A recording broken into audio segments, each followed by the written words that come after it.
председател на Академијата, господин Таки Фити, почитувани академици, почитуван министер, нderувар академик Старова, професор Еш, почитувани присутни, нderувар профацилист медијаве.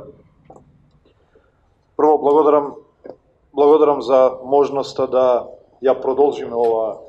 јавна дебата по нацрт амандманите на Уставот на Република Македонија, кој започна пред неколку дена во владата на Република Македонија од страна на премиерот, а кој што има за цел да го направи овој процес партиципативен, инклузивен, транспарентен и сите забелешки, сугестии, конструктивни, како што рече академикот, да бидат ставени во тој сумарен извештај кој што владата потоа треба да го достави до собранието на Република Македонија. Предпоставам дека тука повеќе се членови на академијата, во ваков аудиториум представниците на владата помалку треба да зборуваат, повеќе да слушаат, затоа што тоа е аудиториум кој што одблиску го следи овој процес и во делот на текстот на амандманите и во делот на преспанскиот договор, меѓутоа и хронологијата на целиот спор, меѓутоа сепак да кажам некои мои согледувања како вовед за оваа дебата која што очекувам да биде позитивна и конструктивна, а тоа е дека преспанскиот договор е историски компромис на Република Македонија, направен во една историска година со Република Грција, кој што ќе отстрани еден голем товар од плеките на идните генерации, ќе отстрани еден тежок камен кој што беше на вратот на оваа држава од почетокот и не ја оставаше да расте, да се развие, да просперира. И дека е компромис кој што ќе го издржи и тестот на историјата, меѓутоа и тестот на времето кој што доаѓа пред нас, продукт на една тешка и мачна битка, и се разбира од било која битка не се излегува без рани и лузни, меѓутоа кога знаете дека со тоа обезбедувате и гарантирате иднина за државата и генерациите кои што доаѓаат, тогаш се чувствувате гордо, бидејќи е уште еден доказ на државотворната зрелост на оваа генерација политичари кои што се надеваме ќе биде пример и за генерациите на политичари кои што доаѓаат потоа. Тоа е договор кој што гарантира членство на НАТО веднаш,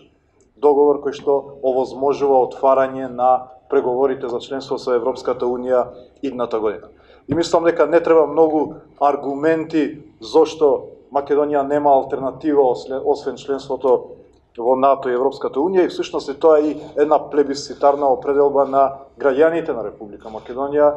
да кажам плебисцитарна, ако се движи од 75 до 90% од јавното мислење кое што е наклонето кон членство во НАТО и Европската Унија во сите фази на развој на Република Македонија од првиот ден на независност. Ние сме мала држава, континентална држава, без излез на море, со неразвиена инфраструктура, со ограничен капацитет на човечки ресурси, едноставно не само доволна за самоодржување и развој во еден ваков турбулентен, регионален и геополитички контекст. Држава која што можеби ќе преживее, меѓутоа не може да гарантира нормален развој, безбедност и економска и социјална благосостојба на граѓаните надвор од регионалните економски текови и надвор од пазарот кој што го овозможува Европската Унија, меѓутоа и политичката и економската предвидливост која што го овозможува членството во НАТО и во Европската Унија. Јас мислам дека е можеби рано од сега да направиме ретроспектива и да направиме објективна проценка за тоа што се случи во 2018 година. Ке треба една временска дистанца кога ќе увидиме дека всушност во нашата, меѓутоа и регионалната историја 2018 овие бројки ќе бидат златни бројки во оваа историја.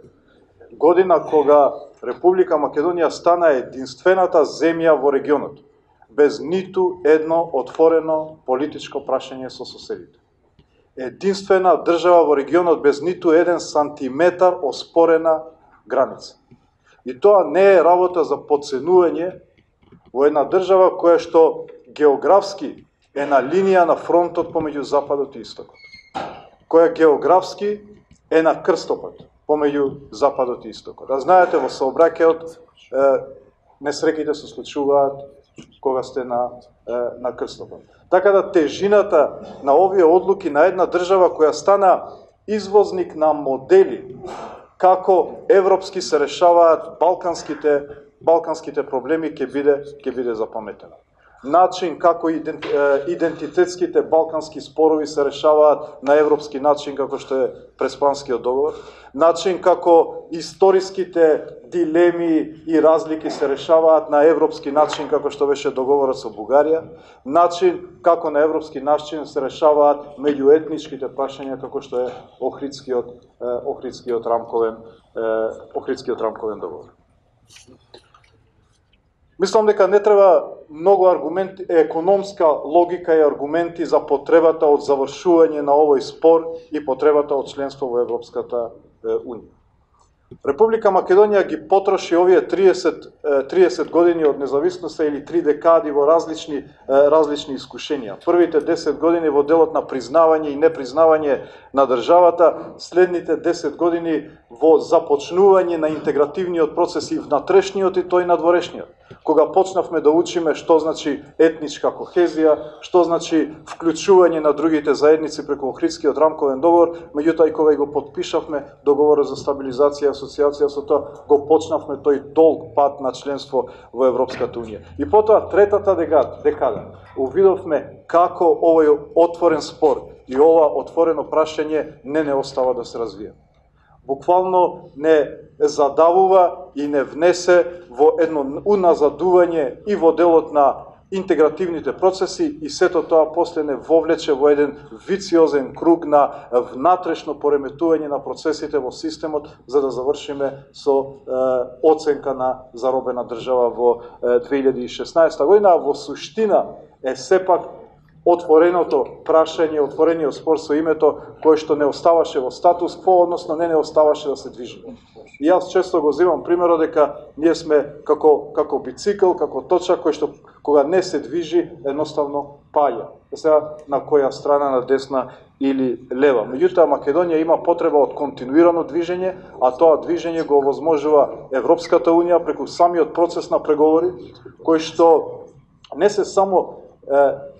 пат или механизам за стигање до цел, туку се сами по себе и цел. Затоа што самите преговори овозможуваат позитивни колатерални ефекти во смисла на подобрување на државата или во делот на реформите, и во воведување на правната држава, меѓутоа и во реформите во делот на овозможување на подобра економска и социјална благосостојба. Само да кажам неколку параметри, јас нема да навлезам во амандманите, веќе ги оставам министерот за надворешни работи за да не се повториме, туку да бидеме сеопфатни повеќе за генералниот контекст кој што го овозможува решавање на спорот во смисла на безбедност, сигурност и економска благосостојба. Република Македонија е веќе дел и географски, меѓутоа и економски дел од Европската Унија. 70% од нашата економија е поврзана со Европската Унија. Самиот договор за стабилизација и асоциација овозможи од 1,6 милиарди евра трговска размена која што го имавме пред 2001 на 7,3 милиарди евра трговска размена на годишно ниво помеѓу нас и Европската Унија, односно земјите членки на Европската Унија. Така да, позитивните аспекти од овој процес се јасни: политичка и економска предвидливост, безбедност, мир и економска благосостојба. Ризиците ни се сосема јасни. Младите нема да може да ја планираат иднината во една држава каде што има непредвидливост. И во услови на глобална и силна побарувачка на млади кадри, мислам дека ќе имаме сериозен одлив и демографски проблеми доколку не гарантираме таква политичка и економска предвидливост. Меѓутоа нема да можеме да бидеме и дел од механизмите кои што ги обезбедува надворешната безбедносна политика на Европската Унија и ќе треба сами да се справуваме со и регионалните предизвици кои што стануваат се по-силни и по-турбулентни, меѓутоа и геополитичките кои што се очекувам да бидат исто така посилни и со поголеми последици, меѓутоа нема да бидеме исто така на масата каде што се одлучува за нас нема да можеме да бидеме на масата каде што се одлучува во регионот. А знаете, она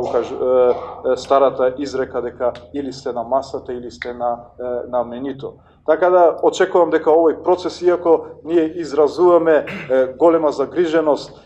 за во овие денови, додека не заврши овој процес, бидејќи не се сите среќни за Македонија да биде таа земја која, што реков, без спорови со соседите, без оспорени граници, дека има луѓе и внатре и во регионот и геополитички сили кои што не ја сакаат државата да биде обезбедена и гарантирана и кои што ќе се обидат и во овој период да направат турбуленции и да направат такви поместувања за да го загрозат процесот на крај, и затоа очекувам внимателност од сите чинители во овој процес да го завршиме овој договор кој што на крај краишта ги и го зачувува името на државата, бидејќи останува Република Македонија со додавање на географска одредница, го прави процесот инклузивен во делот на уставните измени и со вклучување на Охридскиот рамковен договор во преамбулата, така да е едно вин-вин решение не само за чинителите во Република Македонија, меѓутоа најоптималното, и тука ќе завршам, најдоброто, заедно прифатливо решение кое што можеше да се постигне во овие околности, меѓутоа или било когаш ќе можеше да се постигне во окончувањето на овој спор. Ви благодарам за вниманието и се надевам дека ќе биде доволно поттик за сериозна дебата по односно овој прашање.